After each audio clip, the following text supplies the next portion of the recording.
Could there be such a thing as non-lethal deception? The type of deception you may be getting from a victim or witness. It's time for tip number 32 of 101 tips for interviewers and interrogators.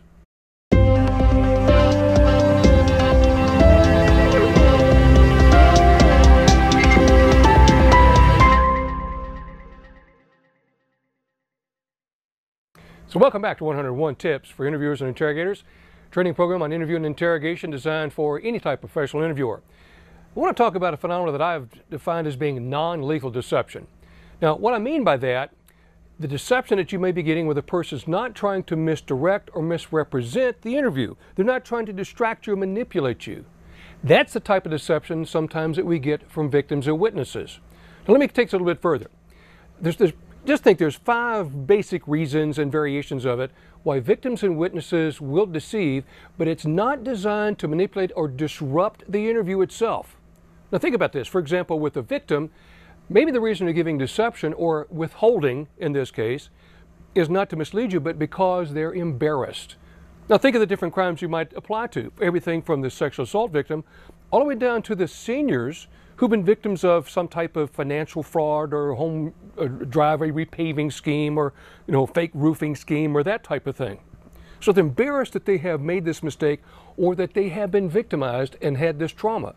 So that's the reason more that they're deceiving you by withholding information, not to misdirect you. Okay, number 2, think about they may be concerned about retribution from the offender or friends of the offender. And so they're more concerned not so much about catching the suspect, but what might happen to them if they talk, or what risk that might put them in. Therefore, again, a non-lethal. So their objective is not, again, to take you off track, but to protect themselves. Another reason you might be getting withholding information is sometimes it's a personality type. Sometimes individuals just aren't that comfortable disclosing. They're very withdrawn themselves. They don't like the personal intrusion. They'll internalize everything. And so you have to work a little bit harder to get that information out of them. Okay? Then another reason is that the subject is a victim, for example, is not sure exactly what they saw, or the victim's not sure exactly, perhaps I had some level of involvement. Perhaps this is my fault. And you hear that sometimes with sexual assault victims. You hear them talking about, what have I done? Why have I done to you? And they feel a certain level of guilt that they've been involved in a situation and let themselves become victims, right? And then the 5th one is because the individual is aware that the actions and places they were possibly contributed. I shouldn't have been in a place. I was involved with someone I shouldn't have been with. I knew better than to be in that location, to engage in such activity or be in that environment that created the risk environment for me. Those individuals, what we need to do as the interviewer, when we're interviewing and interrogating, is to recognize that, and what we do is we help them through the process.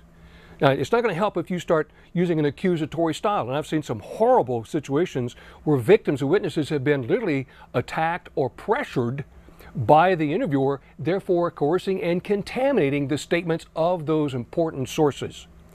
So as the interviewer now, you're looking for those reaction-response behaviors, and you help them move and transition through the reaction into a response behavior. Look back at 2 or 3 episodes back, reaction versus response, and see what I mean by that. And so our objective is gleaning information and getting them to be compliant and cooperative. Now, if you do me a favor, I'm trying to grow the channel. Something I should have been telling you a long time ago. Go down below and please hit the like button.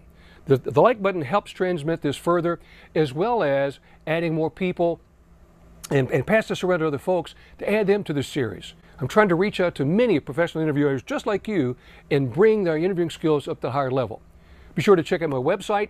Again, check for the text. Oh, and subscribe button right here.